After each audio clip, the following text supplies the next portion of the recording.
Bienvenidos a Librero Empolvado, el espacio para degustar los grandes clásicos de la literatura. Les habla su anfitrión, Uriel Solís, y les invito a prepararse un rico café, sacar una bien helada del refri o simplemente sentarse cómodamente en algún lugar y comenzar esta nueva aventura.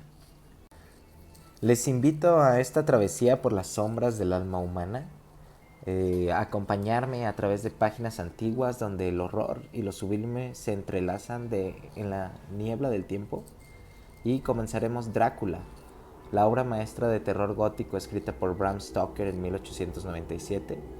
Es una historia contada a través de diarios, cartas y telegramas, como si los ecos del pasado intentaran advertirnos de algo que probablemente aún acecha entre nosotros.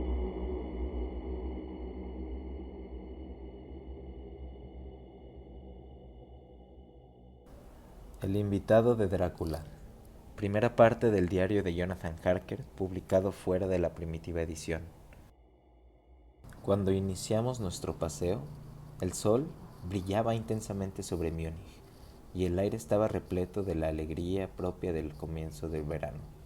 En el mismo momento en que íbamos a partir, Herr Delbrugh, maître de hotel de Quatre Seasons, donde me alojaba, bajó hasta el carruaje sin detenerse a ponerse el sombrero, y tras desearme un placentero paseo, le dijo al cochero sin apartar la mano de la manija de la puerta del coche: No olvide estar de regreso antes de la puesta del sol.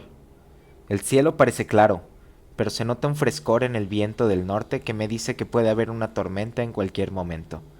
Pero estoy seguro de que no se retrasará. Sonrió. Pues ya sabe qué noche es.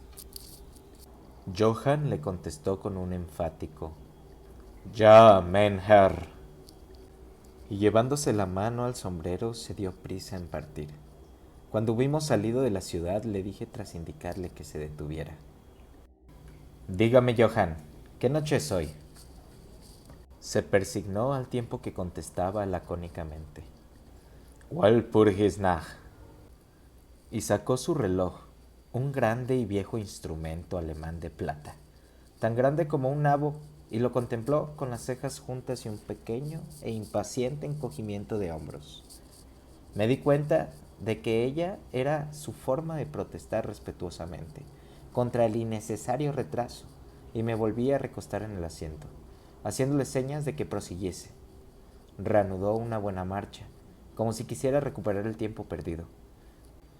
De vez en cuando, los caballos parecían alzar sus cabezas y alisquear suspicazmente el aire. En tales ocasiones yo miraba alrededor, alarmado. El camino era totalmente anodino, pues estábamos atravesando una especie de alta meseta barrida por el viento. Mientras viajábamos, vi un camino que parecía muy poco usado y que aparentemente se hundía en un pequeño y serpenteante valle. Parecía tan invitador que, aun arriesgándome a ofenderlo, le dije a Johann que se detuviera, y cuando lo hubo hecho, le expliqué que me gustaría que bajase por allí. Me dio toda clase de excusas y se persignó, con frecuencia. Esto de alguna forma excitó mi curiosidad, así que le hice varias preguntas. Respondió evasivamente, sin dejar de mirar una y otra vez a su reloj, como protesta. Al final le dije: «Bueno, Johann, quiero bajar por ese camino. No le diré que venga si no lo desea, pero cuénteme, ¿por qué no quiere hacerlo? Eso es todo lo que le pido». Como respuesta pareció zambullirse desde el pescante, por lo rápidamente que llegó al suelo. Entonces extendió sus manos hacia mí en gesto de súplica y me imploró que no fuera. Mezclaba el suficiente inglés con su alemán como para que yo entendiese el hilo de sus palabras. Parecía estar siempre a punto de decirme algo, cuya sola idea era evidente que le aterrorizaba. Pero cada vez se echaba atrás y mientras se persignaba decía: «Walpurgisnacht». Traté de argumentar con él, pero era difícil discutir con un hombre cuyo idioma no hablaba. Ciertamente, él tenía todas las ventajas, pues aunque comenzaba hablando en inglés, un inglés muy burdo y entrecortado, siempre se excitaba y acababa por revertir a su idioma natal. Y cada vez que lo hacía miraba su reloj. Entonces los caballos se mostraron inquietos y olisquearon el aire. Ante esto palideció y, mirando hacia alrededor de forma asustada, saltó de pronto hacia adelante. Los aferró por las bridas y los hizo avanzar unos 10 metros. Yo lo seguí y le pregunté por qué había hecho aquello. Como respuesta se persignó, señaló el punto que había abandonado y apuntó con su látigo hacia el otro camino, indicando una cruz y diciendo primero en alemán y luego en inglés: enterrados. Estar enterrados los que matarse ellos mismos. Recordé la vieja costumbre de enterrar a los suicidas en los cruces de caminos. Ah, ya veo, un suicida. Qué interesante. Pero a fe mía que no podía saber por qué estaban tan asustados los caballos. Mientras hablábamos, escuchamos un sonido que era un cruce entre el aullido de un lobo y el ladrido de un perro. Se oía muy lejos, pero los caballos se mostraron muy inquietos, y le llevó bastante tiempo a Johann calmarlos. Estaba muy pálido y dijo: suena como lobo, pero no hay lobos aquí ahora. ¿No? Pregunté inquisitivamente. ¿Hace ya mucho tiempo desde que los lobos estuvieron tan cerca de la ciudad? Mucho, mucho, contestó. En primavera y verano, pero con la nieve los lobos no mucho lejos. Mientras acariciaba los caballos y trataba de calmarlos, oscuras nubes comenzaron a pasar rápidas por el cielo. El sol desapareció y una bocanada de aire frío sopló sobre nosotros. No obstante, tan solo un soplo, y más parecía un aviso que una realidad, pues el sol volvió a salir, brillante, y Johann miró hacia el horizonte haciendo víscera con su mano y dijo: la tormenta de nieve venir dentro de muy poco. Luego miró de nuevo su reloj y manteniendo firmemente las riendas, pues los caballos seguían manoteando inquietos y agitando sus cabezas, subió al pescante como si hubiera llegado el momento de proseguir nuestro viaje. Me sentía un tanto obstinado y no subí inmediatamente al carruaje. Háblame del lugar al que lleva este camino, le dije y señalé hacia abajo. Se persignó de nuevo y murmuró una plegaria antes de responderme. Es maldito. ¿Qué es lo que está maldito? Inquirí. El pueblo. ¿Entonces hay un pueblo? No, no. Nadie vive allí desde cientos de años. Me devoraba la curiosidad. Pero dijo que había un pueblo. Había. ¿Y qué pasa ahora? Como respuesta se lanzó a desgranar una larga historia en alemán y en inglés, tan mezclados que casi no podía comprender lo que decía. Pero a grandes rasgos logré entender que hacía muchos cientos de años habían muerto allí personas, que habían sido enterradas, y se habían oído ruidos bajo la tierra, y cuando se abrieron las fosas se hallaron a los hombres y mujeres, con el aspecto de vivos y las bocas rojas de sangre, y por eso, cuando buscando salvar sus vidas, y sus almas. Y aquí se persignó de nuevo.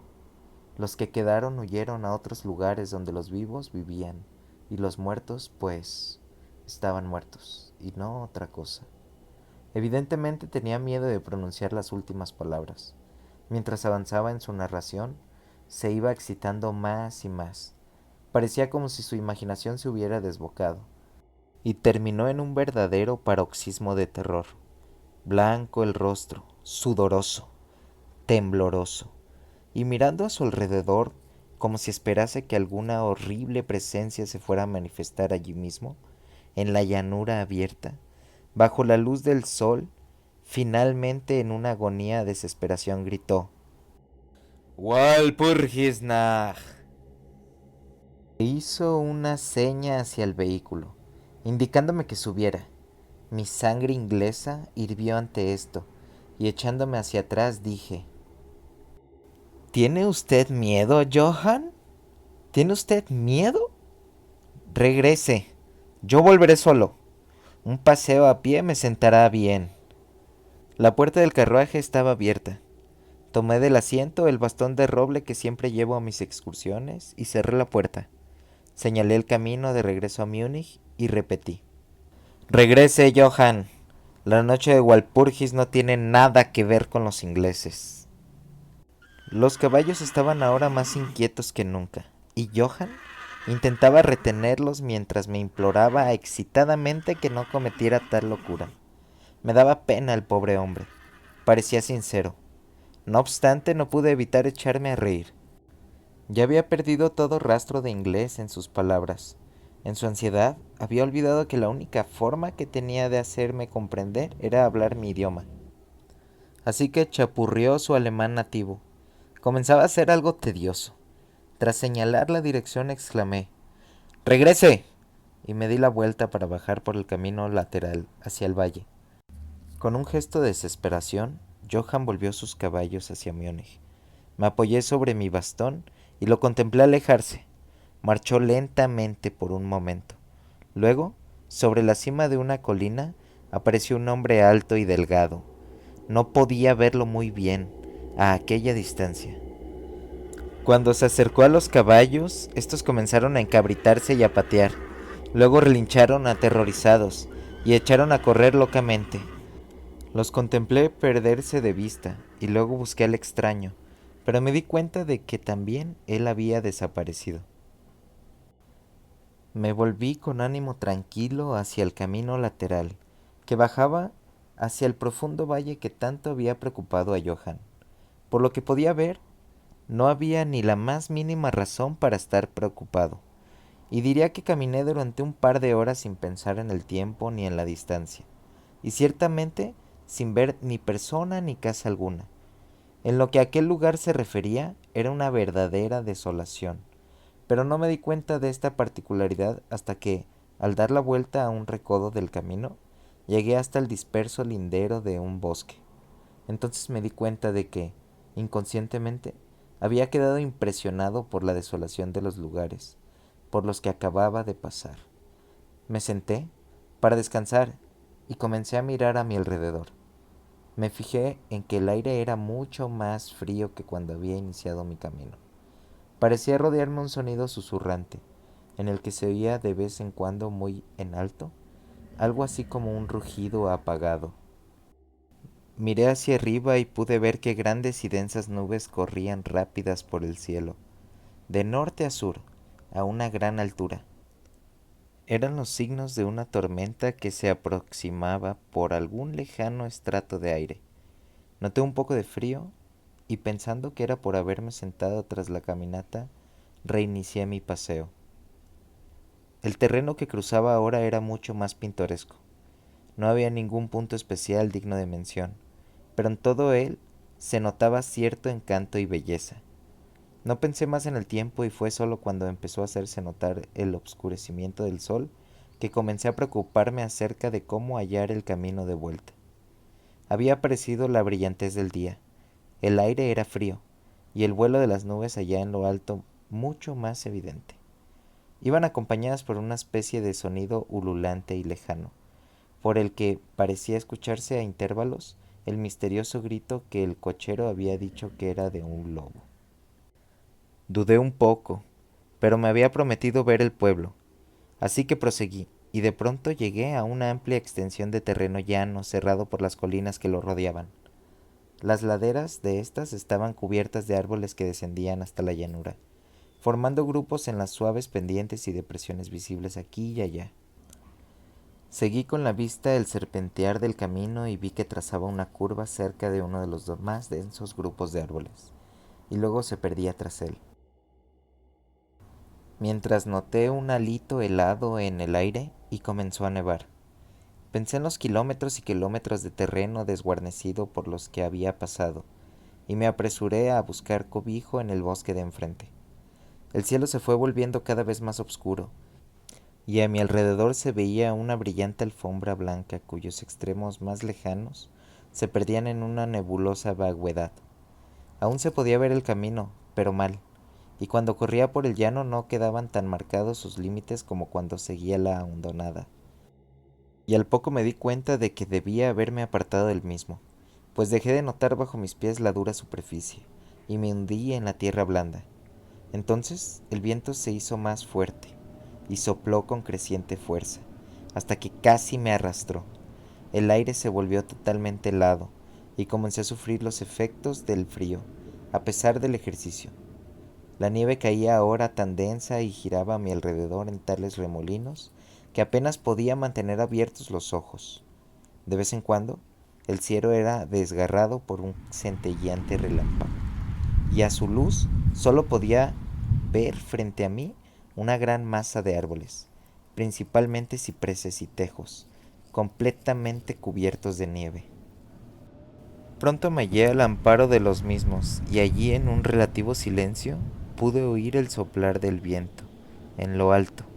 En aquel momento la oscuridad de la tormenta se había fundido con el de la noche, pero su furia parecía estar abatiéndose, tan solo regresaba en tremendos resoplidos o estallidos. En aquellos momentos el escalofriante aullido del lobo pareció despertar el eco de muchos sonidos similares a mi alrededor. En ocasiones, a través de la oscura masa de las nubes, se veía un perdido rayo de luna que iluminaba el terreno y que me dejaba ver que estaba al borde de una densa masa de cipreses y tejos. Como había dejado de nevar, salí de mi refugio y comencé a investigar más a fondo los alrededores. Me parecía que entre tantos viejos cimientos como había pasado en mi camino, quizás hallase una casa, aún en pie, que, aunque estuviese en ruinas, me diese algo de cobijo.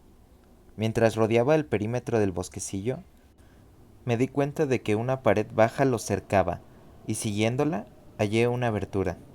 Allí los cipreses formaban un camino que llevaba hasta la cuadrada masa de algún tipo de edificación.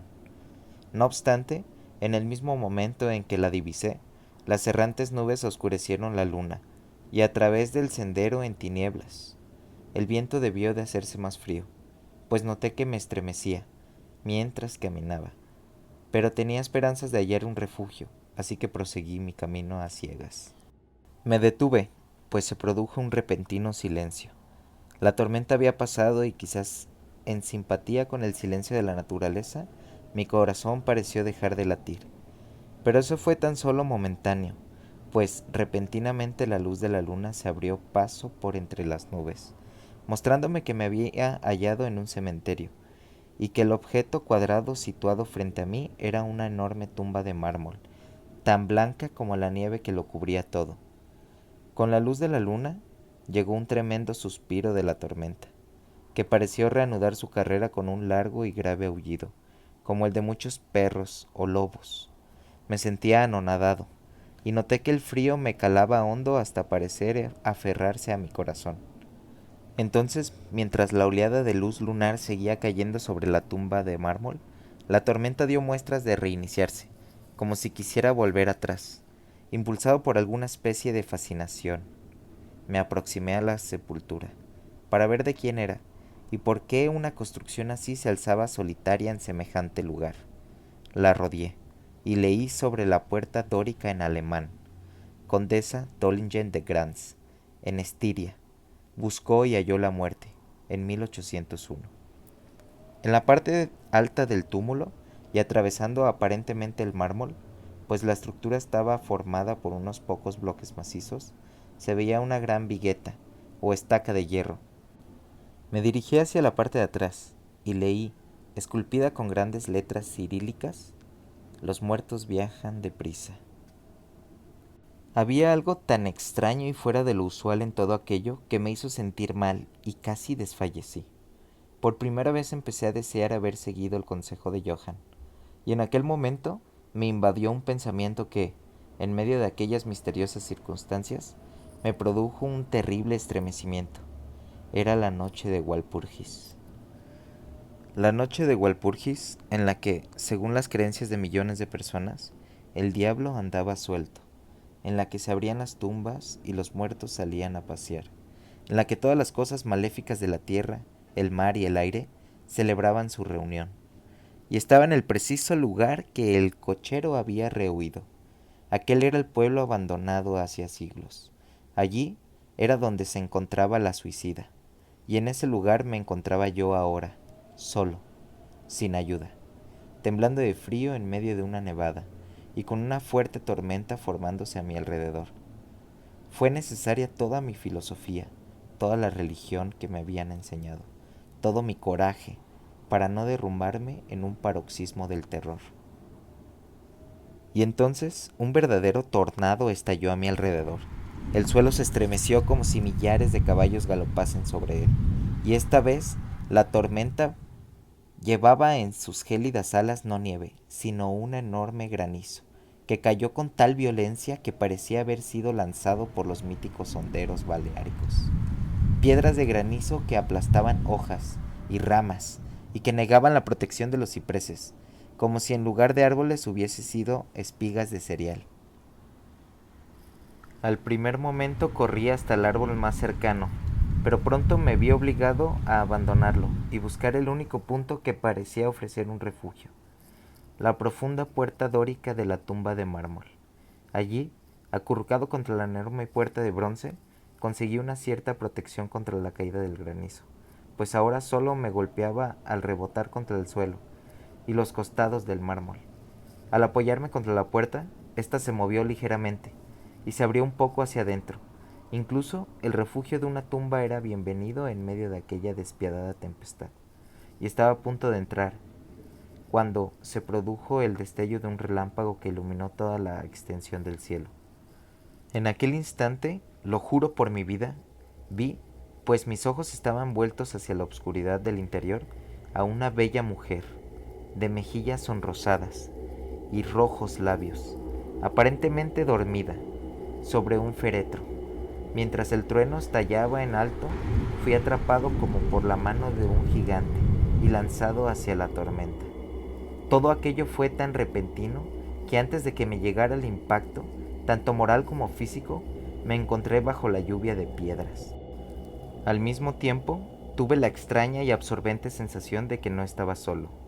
Miré hacia el túmulo, y en aquel mismo momento se produjo otro cegador relámpago, que pareció golpear la estaca de hierro que dominaba el monumento, y llegar por ella hasta el suelo, resquebrajando, desmenuzando el mármol como en un estallido de llamas. La mujer muerta se alzó en un momento de agonía, lamida por las llamas, y su amargo alarido de dolor fue ahogado por el trueno. La última cosa que oí fue esa horrible mezcla de sonidos, pues de nuevo fui aferrado por la gigantesca mano y arrastrado. Eso me golpeaba y el aire parecía reverberar con el aullido de los lobos. La última cosa que recuerdo fue una vaga y blanca masa movediza, como si las tumbas de mi alrededor hubieran dejado salir los amortajados fantasmas de sus muertos, y estos me estuvieran rodeando, en medio de la oscuridad, de la tormenta de granizo. Gradualmente volvió a mí una especie de confuso inicio de conciencia. Luego una sensación de cansancio aniquilador. Durante un momento no recordé nada, pero poco a poco volvieron mis sentidos. Los pies me dolían espantosamente y no podían moverlos. Parecían estar dormidos. Notaba una sensación gélida en mi nuca y a todo lo largo de mi espina dorsal, y mis orejas, como mis pies, estaban muertas, y sin embargo me atormentaban. Pero sobre mi pecho notaba una sensación de calor que en comparación resultaba deliciosa. Era como una pesadilla física, si es que uno puede usar tal expresión, pues un enorme peso sobre mi pecho me impedía respirar normalmente. Ese periodo de semiletargo pareció durar largo rato, y mientras transcurría debí de dormir o de delirar. Luego sentí una sensación de repugnancia, como en los primeros momentos de un mareo, y un imperoso deseo de librarme de algo, aunque no sabía de qué. Me rodeaba un descomunal silencio, como si todo el mundo estuviese dormido, o muerto, roto tan solo por el suave jadeo de algún animal cercano. Noté un cálido lametón en mi cuello, y entonces me llegó la conciencia de la terrible verdad, que me heló hasta los huesos, e hizo que se congelaran la sangre en mis venas. Había algún animal recostado sobre mí, y ahora lamía mi garganta. No me atrevía a agitarme, pues algún instinto de prudencia me obligaba a seguir inmóvil, pero la bestia pareció darse cuenta de que se había producido algún cambio en mí, pues levantó la cabeza. Por entre mis pestañas vi sobre mí los dos grandes ojos llameantes de un gigantesco lobo. Sus aguzados caninos brillaban en la abierta boca roja, y pude notar su acre respiración sobre la mía. Durante otro periodo de tiempo lo olvidé todo. Luego escuché un gruñido, seguido por un aullido, y luego por otro y otro. Después, aparentemente muy a lo lejos, escuché un ¡Hey! ¡Hey! Como de muchas voces gritando al unísono. Alcé cautelosamente la cabeza y miré en la dirección de la que llegaba el sonido, pero el cementerio bloqueaba mi visión. El lobo seguía aullando de una extraña manera, y un resplandor rojizo comenzó a moverse por entre los cipreses, como siguiendo el sonido. Cuando las voces se acercaron, el lobo aulló más fuerte y más rápidamente. Yo temía hacer cualquier sonido o movimiento. El brillo rojo se acercó más, por encima de la alfombra blanca que se extendía en la oscuridad que me rodeaba, y de pronto, detrás de los árboles, surgió el trote una patrulla de jinetes llevando antorchas. El lobo se apartó de encima de mí y excavó por el cementerio. Vi como uno de los jinetes, soldado según parecía por sus gorras y sus largas capas militares, alzaba su carabina y apuntaba. Un compañero golpeó su brazo hacia arriba y escuché cómo la bala zumbaba sobre mi cabeza. Evidentemente me había tomado por el lobo. Otro divisó al animal mientras se alejaba y se oyó un disparo. Luego el golpe. La patrulla avanzó, algunos hacia mí y otros siguiendo al lobo, mientras éste desaparecía por entre los nevados cipreses. Mientras se aproximaban, traté de moverme. No lo logré. Aunque podía ver y oír todo lo que sucedía a mi alrededor, 2 o 3 de los soldados saltaron de sus monturas y se arrodillaron a mi lado. Uno de ellos alzó mi cabeza y colocó su mano sobre mi corazón. ¡Buenas noticias, camaradas!, gritó. Su corazón todavía late. Entonces vertieron algo de brandy entre mis labios. Me dio vigor y fui capaz de abrir del todo los ojos y mirar a mi alrededor. Por entre los árboles se movían luces y sombras, y oí cómo los hombres se llamaban los unos a los otros. Se agruparon lanzando asustadas exclamaciones, y las luces centellearon cuando los otros entraron amontonados en el cementerio, como posesos. Cuando los primeros llegaron hasta nosotros, los que me rodeaban preguntaron ansiosos: ¿lo hallaron? La respuesta fue apresurada: No, no, vámonos, pronto. Este no es un lugar para quedarse, y menos en esta noche. ¿Qué era?, preguntaron en varios tonos de voz. La respuesta llegó variada e indefinida, como si todos los hombres sintiesen un impulso común por hablar, y sin embargo se vieron refrenados por algún miedo compartido que les impidiese airear sus pensamientos. Era una cosa, tartamudeó uno, cuyo ánimo obviamente se había derrumbado. Era un lobo. Sin embargo, no era un lobo, dijo otro estremeciéndose. No vale la pena intentar matarlo sin tener una bala bendita, indicó un tercero con voz más tranquila. Nos está bien merecido por salir en esta noche. Desde luego que nos hemos ganado los 1000 marcos, espetó un cuarto. Había sangre en el mármol derrumbado, dijo otro tras una pausa, y desde luego no la puso ahí el rayo. En cuanto a él, ¿está a salvo? Miren su garganta. Vean, camaradas. El lobo estaba echado encima de él dándole calor. El oficial miró mi garganta y replicó: Está bien, la piel no ha sido perforada. ¿Qué significará todo esto? Nunca lo habríamos hallado de no haber sido por los aullidos del lobo, dijo otro. ¿Qué es lo que ocurrió con ese lobo?, preguntó el hombre que sujetaba mi cabeza, que parecía ser el menos aterrorizado del grupo, pues sus manos estaban firmes, sin temblar. En su boca manga se veían los galones de suboficial. Volvió a su covil, contestó el hombre cuyo largo rostro estaba pálido y temblaba visiblemente aterrorizado, mientras miraba a su alrededor. Aquí hay bastantes tumbas en las que puede haberse escondido. Vámonos, camaradas. Vámonos rápido. Abandonemos este lugar maldito. El oficial me lanzó hasta sentarme y lanzó una voz de mando. Luego, entre varios hombres, me colocaron sobre un caballo. Saltó a la silla tras de mí, me sujetó con los brazos y dio la orden de avanzar, dando la espalda a los cipreses. Cabalgamos rápidamente en formación. Mi lengua seguía rehusando cumplir con su función, y me vi obligado a guardar silencio. Debí de quedarme dormido, pues lo siguiente que recuerdo es estar de pie, sostenido por un soldado a cada lado. Ya casi era de día, y hacia el norte se reflejaba una rojiza franja de luz solar, como un sendero de sangre, sobre la nieve.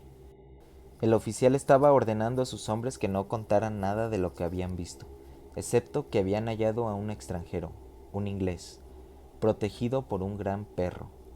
¿Un gran perro?